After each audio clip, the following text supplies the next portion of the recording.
મગફળીને મુખ્ય મૂંઝવતા પ્રશ્નો છે તે પૈકીનો એક એટલે વ્હાઇટ ગ્રબ એટલે કે મૂંડા. તેના વિશેના અમારા વરિષ્ઠ વૈજ્ઞાનિક છે એ 5-10 મિનિટ વાત કરશે. ત્યારબાદ ખાસ કરીને જે માઇક્રોન્યુટ્રિયન્ટ, ખાસ કરીને જૈવિક ખાતર મગફળીની અંદર અમારા સંશોધન કેન્દ્રએ સંશોધિત કરેલું જે નટ મેજિક છે તે શું છે, શું ફાયદો કરે છે તેના વિશેની વાત થોડીક આપણે લેશું. ત્યાર પછી પરસોત્તમભાઈ આપણી વચ્ચે પધારેલા છે, એ વાત થોડીક કરશે એની ઓર્ગેનિક ફાર્મિંગની.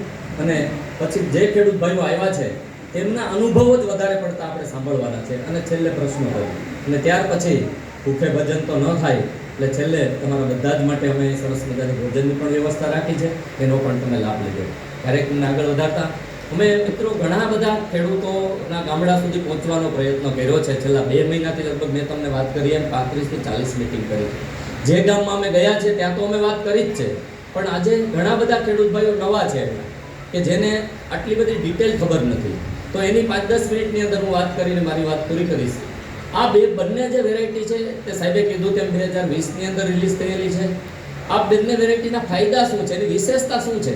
કોઈ પણ ખેડૂત વેરાયટી વાવે ક્યારે પહેલો જ પ્રશ્ન એ થાય કે સાહેબ વધુ ઉત્પાદન મળે તો જ અમને પોસાય. કારણ કે 1 વીઘાની અંદર જે 10-15 મણ થતું એને બદલે 25 મણ, 30 મણ, 35 મણ જેવો ઉતારો જો આવે તો અમે બીજો પાક છોડીને પણ મગફળી તરફ વળીએ. અને હકીકત મિત્રો તમને કહું છું, અહીંયા બેઠેલા મોટાભાગના ખેડૂતોનો અનુભવ છે કે બહુ સારામાં સારું ઉત્પાદન આ બંને વેરાયટીઓ આપેલું છે અને બધા જ ખેડૂતો ખુશ છે. તો આ બંને વેરાયટીની વિશેષતા શું છે? સૌથી પહેલી વાત, તમે જેમ વાત કરી એમ ઉત્પાદન, સૌથી સારું ઉત્પાદન આપતી આ જાત છે.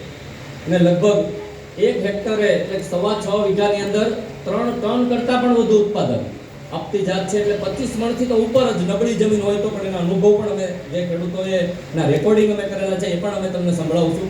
જ્યાં 10 મણ પણ નથી થતી એવી જમીનની અંદર 20-20, 25-25 મણ આ મગફળીએ ઉતારો આપેલો છે. આ એક સૌથી પહેલો ફાયદો છે. બીજું, જે હેતુ માટે આ મગફળી બહાર પાડવામાં આવેલી છે તે એટલે એની તેલની ક્વોલિટી, તેલની ગુણવત્તા. મિત્રો આપણે બધા પ્રકારના તેલ ખાતા હોઈએ પણ સૌથી શ્રેષ્ઠ તેલ મગફળીનું છે. મગફળીનું અલગ અલગ વેરાયટીનું તેલ તમે જો જોશો તો તમે એને જુદું નહીં પાડી શકો, સરખું જ લાગશે. તો ખબર કેમ પડે કયું સારું ને કયું ખરાબ?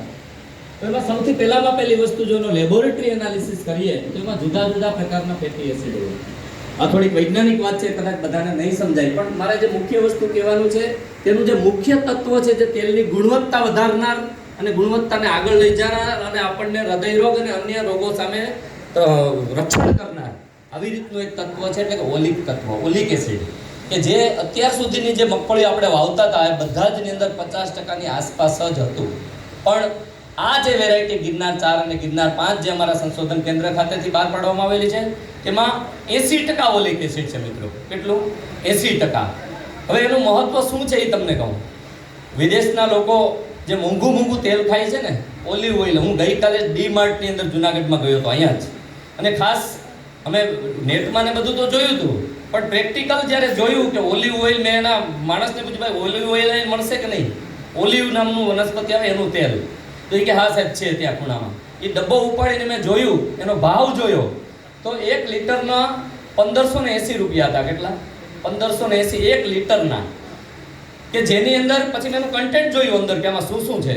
તો એમાં જે મોનો અનસેચ્યુરેટેડ ફેટી એસિડ જેને આપણે આ કહીએ છીએ ઓલિક એસિડ, તો તે લગભગ 69 થી 70% એની અંદર કન્ટેન્ટમાં લખેલું હતું. હવે જે 1500 રૂપિયાનું લીટર છે એમાંય 70-75% આસપાસ ઓલિક એસિડ છે, જ્યારે આ મગફળીની અંદર 80% ઓલિક એસિડ છે મિત્રો.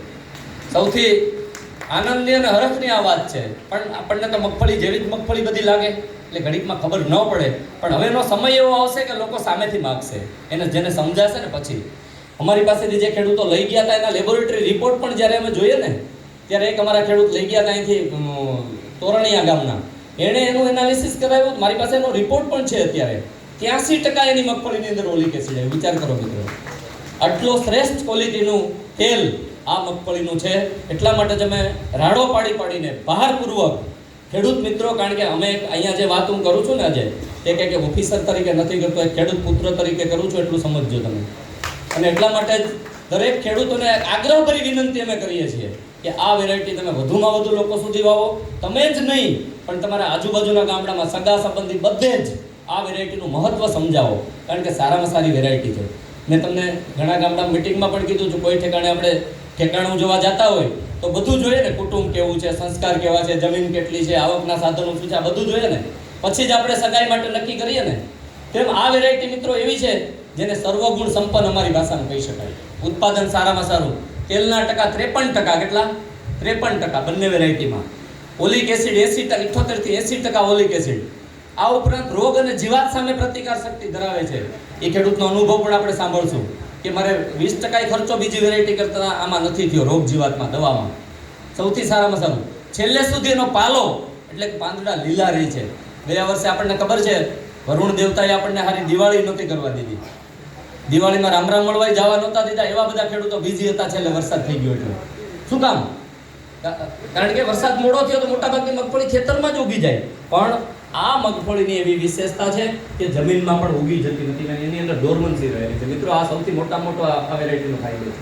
બીજું, લાંબા સમય સુધી જમીનમાં પાણી ભરાઈ રહેલું હોય એ ખેડૂતનો અનુભવ પણ આપણે સાંભળશું. તો પણ સારામાં સારું ઉત્પાદન આપેલું છે.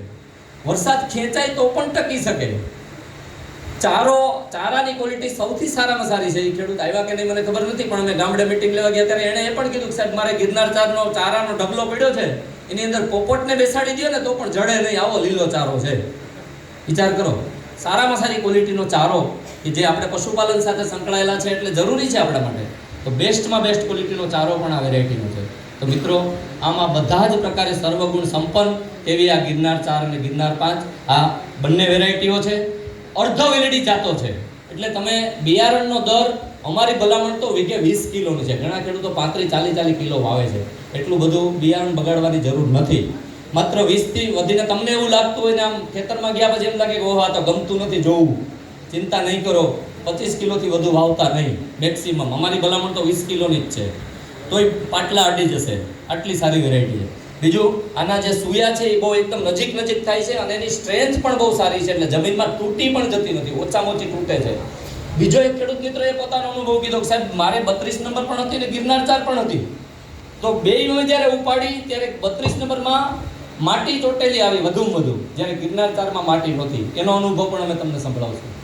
એક ખેડૂત મિત્ર અમે જામજોધપુર તાલુકાનું સત્તાપર ગામે મિટિંગ લેવા ગયા. ત્યાંના એક ખેડૂત ભાઈએ કીધું સાહેબ મારે 32 નંબર અને ગિરનાર 4 બે હતી. 32 નંબરને મુંડા ખાઈ ગયા હતા, જ્યારે ગિરનાર 4માં મુંડાની અસર નથી.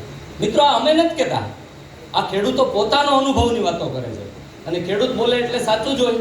અને એટલા માટે જ આ ખેડૂતોના વધુ અનુભવો સાંભળવા માટેની જ આ મિટિંગ છે. મેં તમને પ્રાથમિક થોડીક વાતો કરી દીધી, પછી વિશેષ વાતો તો તમારે પ્રશ્નો છે એમાં આપણે કરશું જ.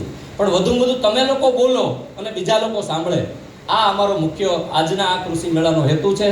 એટલે વિશેષ વાતો ન કરતા આ બંને વેરાયટીનું મહત્વ તમે સમજો અને વધુમાં વધુ ખેડૂતો આ વેરાયટીનું વાવેતર કરતા થાય તેવી અમારી એક અંગત પણ ભલામણ છે.